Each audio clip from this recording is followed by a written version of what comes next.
Welcome to the New Books Network.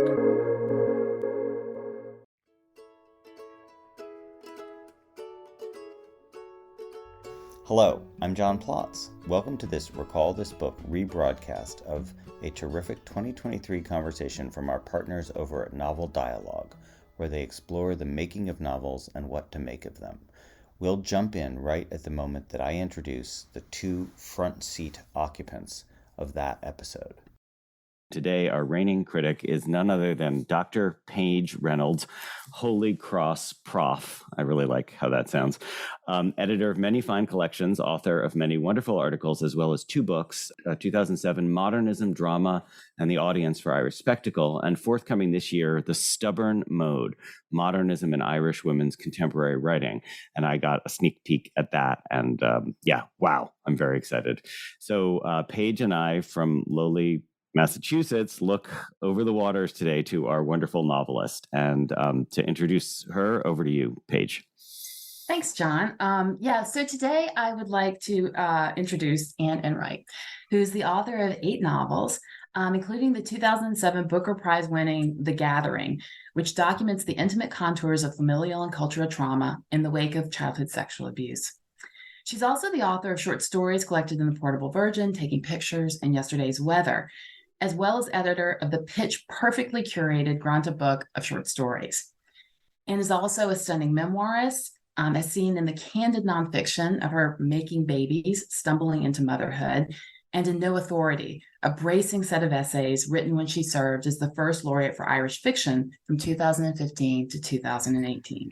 Anne's most recent novel is Wren The Wren, a novel that deftly moves among the voices of Nell, a young adult who writes internet content, and her single mother, Carmel, and Carmel's father, the renowned Irish poet, Phil McDarragh, who abandons Carmel's family when she is a child after her mother falls ill from breast cancer. The novel does an amazing job of examining the legacies of family history, as well as the effects of individual choices across generations.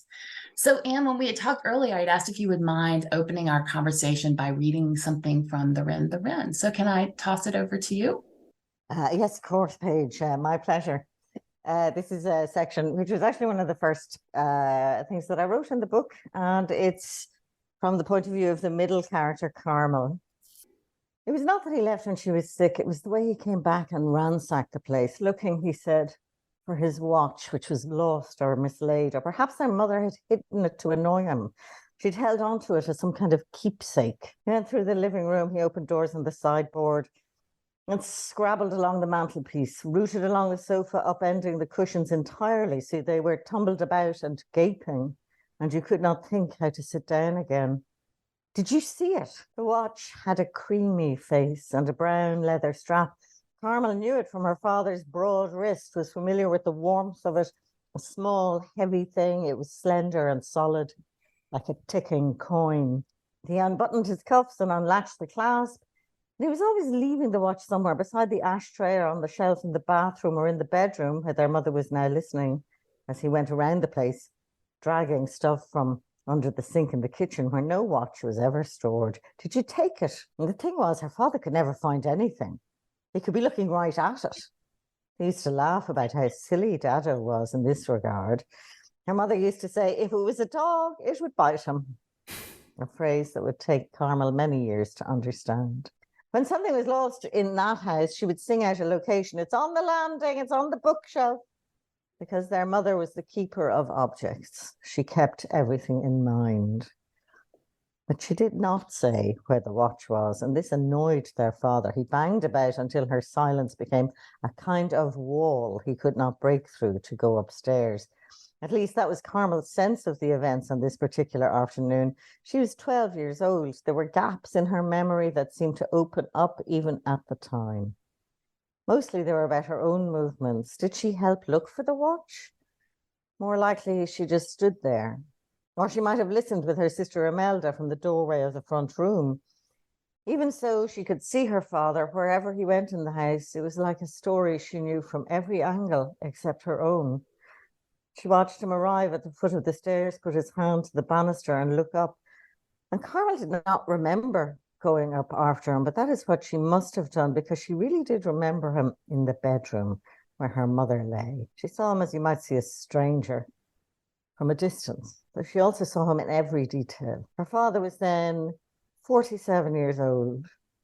He wore a tweed jacket of greenish brown, the pockets dragged out of shape by little books and cigarette packs, cotton hankies and keys. His hair was shiny on his pink scalp. The chewed plastic of his glasses stuck out over one ear, and the back of his neck was a deep, fat red. This was the summer her mother had her breast cut off for a reason that could never be named. Their father ruffled through the clothes that were hanging in the wardrobe, and he was crying. He pulled the little drawer of her bedside locker so hard it came all the way out, and the contents emptied out on the floor. He looked down at them, her beads and bits, her appointment book, a tube of pink salve for the scar healing on her chest. Their mother was in bed, reclining against some pillows. She was propped up to facilitate drainage. Carmel had not seen the scar, whether it went up in a slit or was horizontal with the blind skin tucked into it. Most likely it was slantwise up under her armpit, because the bandages went all around like a shoulder holster, and she could not lift up her arm to get her nightie on. They had to rip the neck open along that side. Her father noticed the uselessness of the empty wooden drawer in his hand, and he let it drop behind him as he leaned forward and took her by the shoulders. "Where is it?" he said. She looked at him. Their father was hunched low. He was begging, but when she spoke, her voice was very unyielding and cold. "How would I know?" she said. According to her sister Imelda, their father rifled through the bedding while she was lying in it. He frisked her down, saying, "Where did you put it? Where?" But as Carmel remembered it, their father made the bed. That was all. He plumped and patted the pillows and slipped his hand under the covers to smooth the sheet. He wanted to make their sick mother more comfortable. And of course, he might also have been looking for the watch. His intentions may have been mixed. He stood at the end of the bed and lifted the comforter, a soft thing of faded pink that made a muffled sound as it fell to the floor. He did the same with the beige blanket, which was twisted away. You could see her mother's knee and hip outlined under the thin cotton underneath, and her father groaned as he whipped this sheet high. It floated there, a rising cloth roof under which her mother's body was open to view. Carmel could not see her mother's obscured face, but the nightdress was ruched up, and there was a little bare leg coming out of it that twitched in the unexpected light. Her father let the sheet drop in a puddle, and Imelda darted forwards in order to pull the nightdress down. Imelda was 17 that summer, 5 years older than Carmel. She was entirely grown up. Later, she would say their father had drink taken, but at the time she nodded to him, and she did it in such a simple way that he bent to tuck the sheet back in after she flung it forward to drift over their mother's body. He pushed the edges in along the bottom of the mattress before finding himself abruptly incompetent to the business of making beds. "You do that," he said, and turned away out of the room. They heard him go down the stairs and clatter through the hall. The front door opened and it did not close. A breeze from the garden found its way up to them, and they knew he was gone. This was the last time they saw their father in the bedroom or in that mood. The next time he arrived at the house, everything had already changed. Is that enough? That's fantastic. Thank you. I guess, maybe one of the things that I was curious about in that particular scene and in this book in general is the way that once these three people in that scene sort of split out into their own narrative voices, how that worked for you, right? Because you have Carmel in the novel who speaks, but her story is sort of told from a third person point of view. And then you have Nell, her daughter, who speaks from the first person. And then I thought it was really curious that Phil appears, in his own chapter again, but also largely through his poems and through letters, so that Phil, who is this, very famous Irish poet, has a large public presence, even in his sort of appearances in the novel, is always kind of calling attention to himself and demanding an audience, right? That he's writing, poems that have to have readers. He's writing letters that require readers. There's not a sort of, a kind of self-contained, there is, but it's a rare kind of moment when you see Phil kind of self-contained and not in his form calling out to an audience. So interesting you say that about Phil, that you're annoyed that he's looking for attention, because Carmel is of course annoyed that he's looking for attention. For Carmel to write and require people to read your work in some way or think that people might be interested is a great call on the world that she wouldn't dream of making.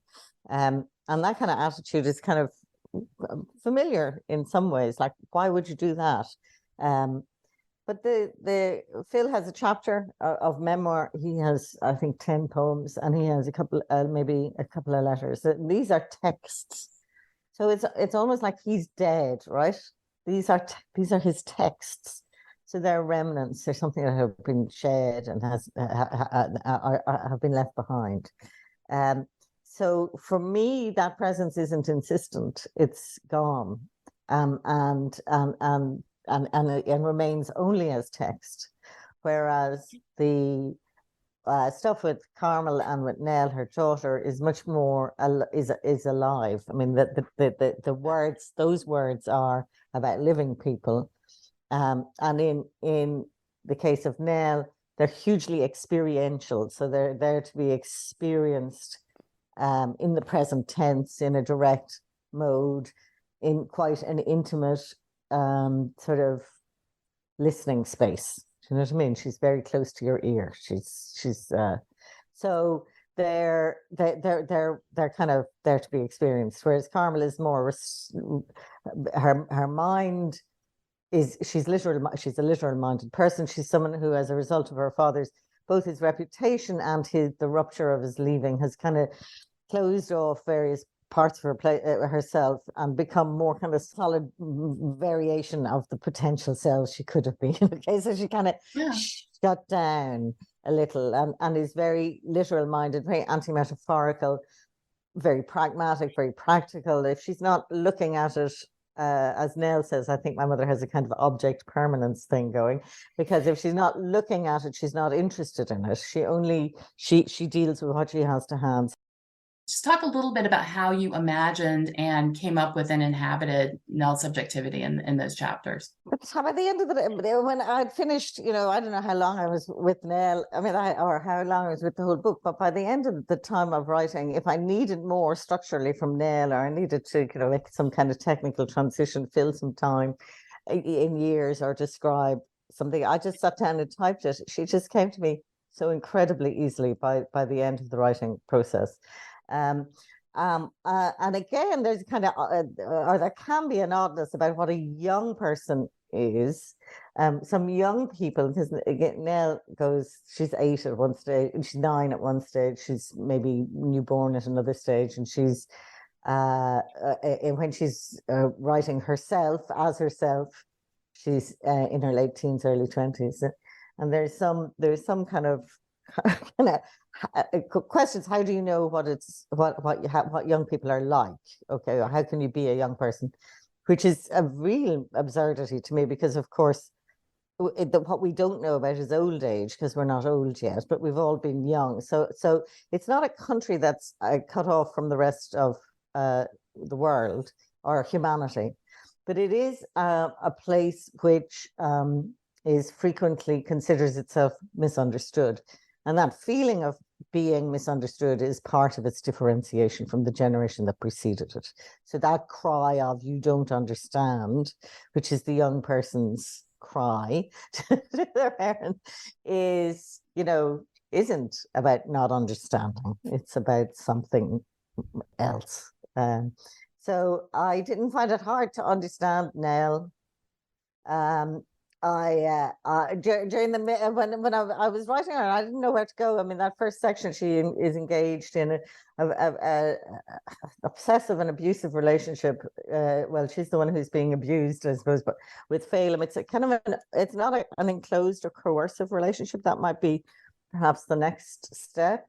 It is consensual, and not yet a trap, if you know what I mean. But so I was writing that, and I find that a real kind of personal, reach. And after I'd finished this first part of the book, I kind of thought I'd done something there, or I'd felt tired in a very proper way, and I didn't know how to proceed then for the next bit.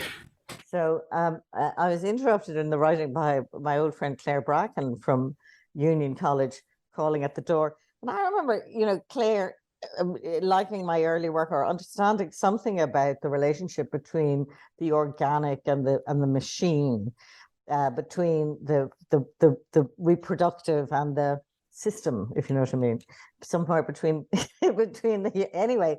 So I said, well, maybe I'll just I realized that I'd already done this. I'd done this thing before, so I gave Nell a period app called Flow. She's logging her periods, and I was so happy I could have written the whole book with Nell and her period. Because I was looking them up, they're completely absurd, and everyone's typing in all their personal information into, the future American state, apart from anything else, and deleting them like crazy after the Roe v. Wade ruling. So that to me was just a fabulous enmeshing of a system, or of an information system, or of a machine-like information system, and the organic. And I brought Nell more deliberately online. So after this kind of very, and Nell became more interested in, or became more apparent, what the online content of their relationship was. It was a great depiction of just bad sex, and the kind of bad sexual relationships that, as you point out, have costs. I have to interrogate what you mean by bad sex, because I was. That's a different podcast, Dan. Yeah, well, the things that people say that linger with you. Somebody, I think in the New York Times, said that my characters are all working class women having bad sex. And because he got one bit of it so wrong, I kind of thought, well, what does the other bit of that mean? I mean, they're not working class, they're just Irish, which may read as working class to you. It might read uncontrolled. It might read all kinds of things about emotions and the delivery of emotions culturally that is about class or ethnicity. But what does bad sex then mean? Is like, and I wanted to say, no, the sex is very good. It's just with the wrong people. But in fact, I mean, qua sex. But in fact, with Nell, what I was left with at the end, I mean, was that it was entirely binary, so that it either worked or it was completely wrong. So it was, it physically, as it were, it worked or it was just completely not good, and sort of, and not even. She says not bad in a good way anymore. So that her investment is completely gone from it. So much of the eroticism and desire in that relationship circulates around absence, Totally. is I think. And what I found fascinating about that was how, I mean, absence is always kind of the engine, that is the engine for a lot of desire, right? But what I thought was really interesting about the way that you depicted it was the new sort of textures that digital life adds to that. As you're saying, the mapping out of your period, right? This kind of incredibly previously private and embodied thing is suddenly very public and disembodied, and the way in which it's not either public, it's etherized. So we don't know what that space is. Is it a space of exposure? Is it a space of authority? We don't know what that space is yet. It's about advertising mostly so far. Yeah. I mostly just presume that Jeff Bezos knows everything about everybody at this point. Right? He's not as interested in your period as you might think. Then that's the other thing, is that kind of fabulous lack of interest. That diffusion. So it exists in I haven't really thought it through. I'd have to really sit down to get the words right on that. But it's not made public. It's not a question of exposure. Mm-hmm. Although it can be in other cases, but not in the period app, Yeah. I mean, that thing that Phelan wants pictures. He wants pictures, as is so common in that age group. Mm-hmm. And she goes around trying to find an angle that would represent how she feels about the relationship, which is not an objective kind of angle. Doesn't work for her. She wants to kind of take some kind of more interior sense and express that. I love the word etherized, to think about that non-public. circulation of information. Like, it's not quite surveillance. It's just, but it isn't public in the sense that you can sit down and talk back and forth around it. It's just insinuated out there. You know, the way you can gather those bits and pieces. Yeah, yeah, it's pixelated or pixelated. Yeah. It's rendered. Perhaps I mean, you could push it, but I mean, it's rendered into some other unreadable language. When the students who might be young or any age, but when they say, "Oh, we can't have the characters going online in that way because Patricia Lockwood did it and Sally Rooney did it," and I thought, well, you know, actually, you know, there's more than two people in the world who are going online or online, and actually, if you take the word "going" out of it, you approach something closer to what the experience of that information is for its consumers. And again, consumer to me is a problematic word in all of that. So what I'm doing is taking out those verbs basically, so that there are a few instances where Nell picks up her phone and looks at it, but most of the time it's just part of her thinking. So you don't. She looks at a bird. She looks at a bird online. These things are not. These are not. They're not. They're part of the flow of her consciousness. Put it that way. Yeah. So I just took down the barriers. As I was reading Nell's relationship to the digital world, it felt right to me. It felt more accurate in a lot of ways than the kind of fragmentations that you tend to see in the representation of digital life, the disruptions, the interruptions. There was a kind of smoothness there that I thought was really interesting. So there is a development in the internet in the book, because the timeline moves so fast. So when you're doing animal reunion videos and things, and cochlear implants, that's fucking the dinosaur days online. Mm-hmm. And now the search function has been replaced by a push function. So your phone will tell you things. So that problem of revelation in the 19th century novel, of how do you get the letter slipped under the door, or how do you stumble across the letter, as I've dealt with rather problem. Anyway, that's always a problem. Past and perhaps dead information sometimes. How do you get it into the space of the text? Anyway, so that's not a problem anymore. When by the time Nell is in New Zealand, which is some years later, some years on, her grandfather is shown to her by her phone. She doesn't even go looking. So that's one difference. I mean, to talk about Phil a bit, he's just chaotic and anguished and real to himself, and impelled and propelled by forces that blow through him and blow him out the door. So in his youth and you know, an interest and, you know, all things that he had as a younger poet, then they become creepy.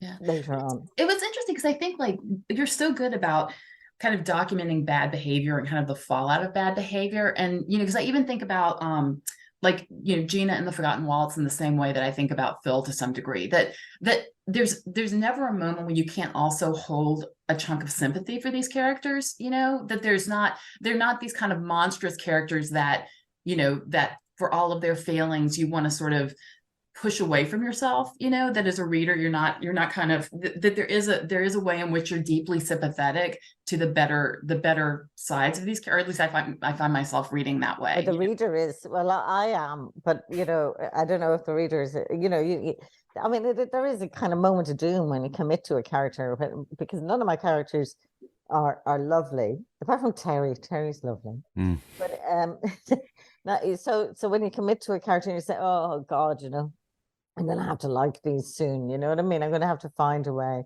And when you live with them long enough, you see, you gather that it's not black and white, put it that way.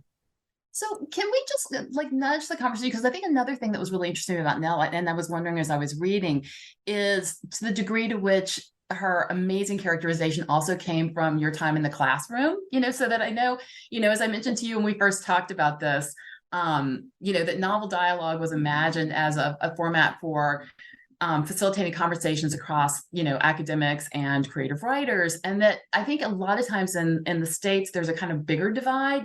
It's one of the things I love about working on Irish literature is that there's a very comfortable exchange all of the time between creative writers and the academic world, right? That sort of the scholarly world and the creative world are seen to kind of work together really comfortably. Why do you think it is, or how have you experienced as a writer? What do you get out of those conversations? What do you get from being on the hall at UCD, with many of my favorite scholars? So indeed, many of mine too. So yeah, I mean, actually, it's relatively recent that Ireland has creative writing at all. So, and I wouldn't say it's tension free because departments are full of people who need to advance. And in a system that seems to be reluctant to advance them. And so those academic disciplines are laid out very clearly or very mysteriously, one or the other. And, so you need your PhD, you need to publish papers and then you have the creative writers. And so there actually in many strata of the department, people would be both. In coming to teaching, at this particular stage of your career, is there any way in which having to kind of account for the process to a classroom or to respond to student writing has changed how you think about your own writing and your own process? Not really, because I don't teach, I read. That's all I do. I mean, I'm very responsive. And that annoys the students. They want to be told what to do, and I refuse to tell them what to do. And I might share some anecdotes from my own experience, but mostly what I do is I read their work and I bring my attention to their work and respond to it. So that shift from delivering an education to expecting work from do you know what I mean? So you're reversing the polarities there in the classroom.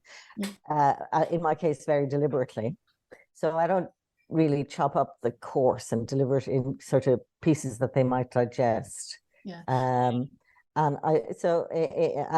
some of them feel that shift in polarities as being very difficult.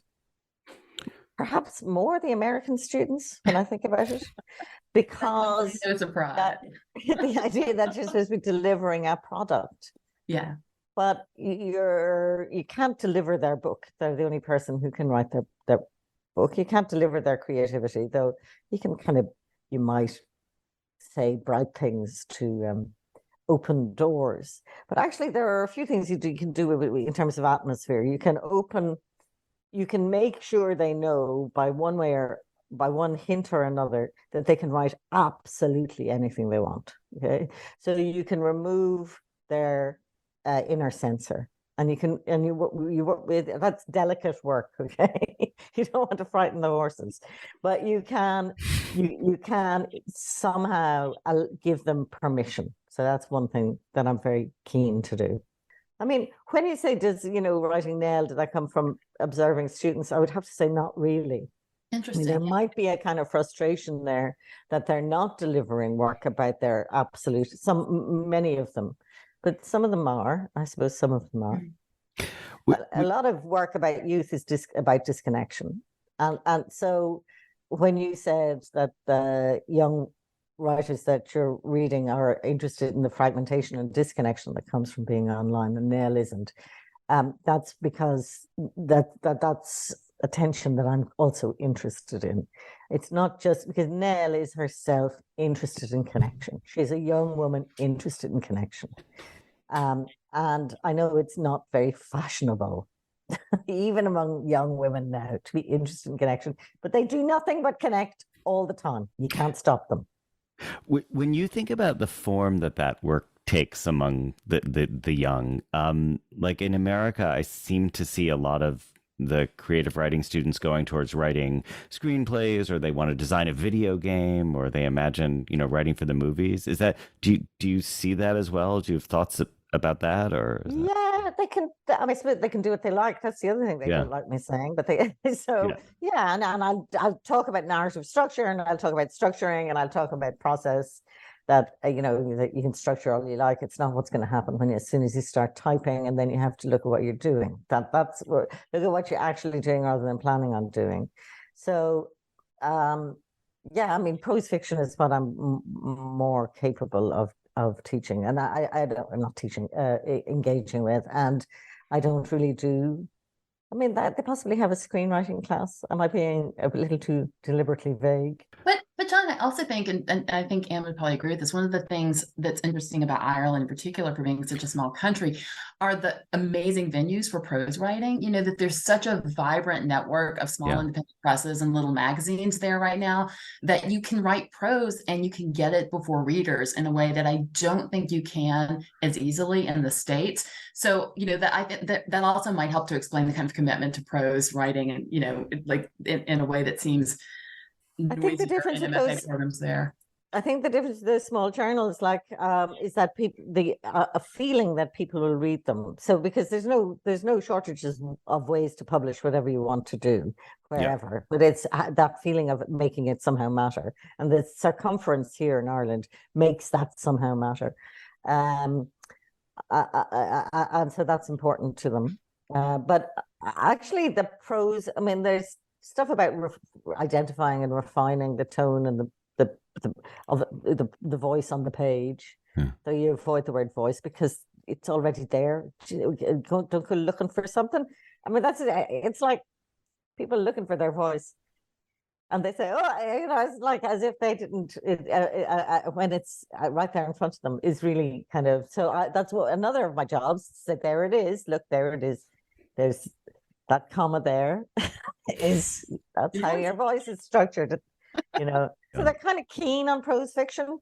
And what I like to do, because I come from the world of publishing more or less, is I want them to get a voice for their nonfiction, as in they need these days endless self-presentation. They need to be able to talk about themselves and their work in a way that's engaging and conversational, and, you know, potentially intelligent as well, you know. So to get them to get to that state of carefree expression is very difficult for them. First of all, you have to know what you're about. It's really hard. I mean, but, you know, I don't know how many books in before I could start describing anything about what I was doing. It's a very close process. So that externalization or objectification of it is really hard to do. So, and how you place yourself in the conversation, you know. And then, you know, there are really basic things which I forget to teach them, which is that if you're going to go and have a little piece about your influences, can you make them not all dead?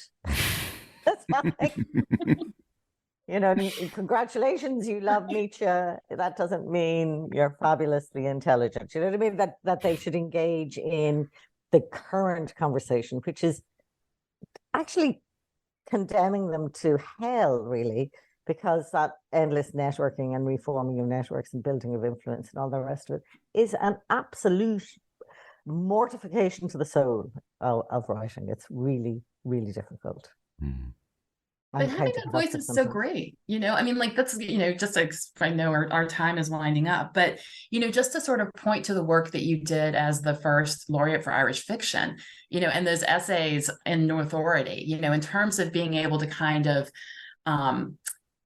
be direct and powerful and distinctive in that voice, you know, that you're helping students to identify. I think it's just like, you're so right that there is a kind of sense of the very different voices that you have to inhabit given the genre that you're writing in.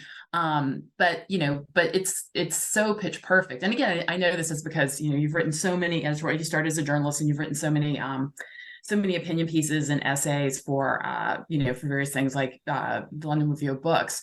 But there is such a nice, like, you provide these students like such a nice example of exactly the voice that you're trying to help them find, you know. And I think that was one of the things I was curious about is, you know, the way in which you're absorbing their influence or they're absorbing your influence. And I think what you've described is great. I mean, it's great pedagogy. A lot of it is attitude. And I think they realize that people who do well are usually working. So goofing off is not like, you know, so there's something about, you know, conscientiousness or whatever that I hope they absorb as well. But that voice that I found so difficult to find, I think in maybe 1993, a friend lent me some collected essays of Hitchens, Christopher Hitchens, who turned to the right wing in his later life. Yeah, I'm curious where this anecdote's going. Yeah, he wrote an essay called On Booze and Fags, which was about how awful how awful drink was to a writer's career, and abilities and talents, but how brilliant cigarettes were, and pipes and all the rest of it. And it was, I don't know, you could write like that. So what he had, and what I think I could identify now as something that is necessary for this kind of nonfiction, is a mix of authority and carelessness. Okay, so that the tension between possessing your idea, but not holding on to it too hard, say, or being in charge of your thoughts, but not being in charge of the world. Between being, serious but not solemn. All of these things are about authority and creativity, which has got a big anti-authoritarian kind of engine going there. You know what I mean? So if they can balance those two things, then they can make their statements sing, somehow make them work.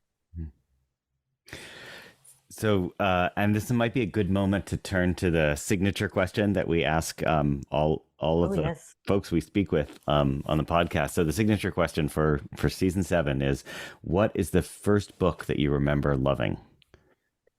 I got a book when I was 4 years old for my birthday, and it was called Now We Are Six by A. Milne, and I was only 4. Yeah.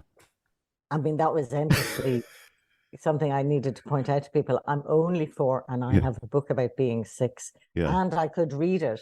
So I just love that book so much. I can see the cover still. I was looking it up online, and they didn't have that edition with the blue frame on the. So, but A. Milne is actually a brilliant writer.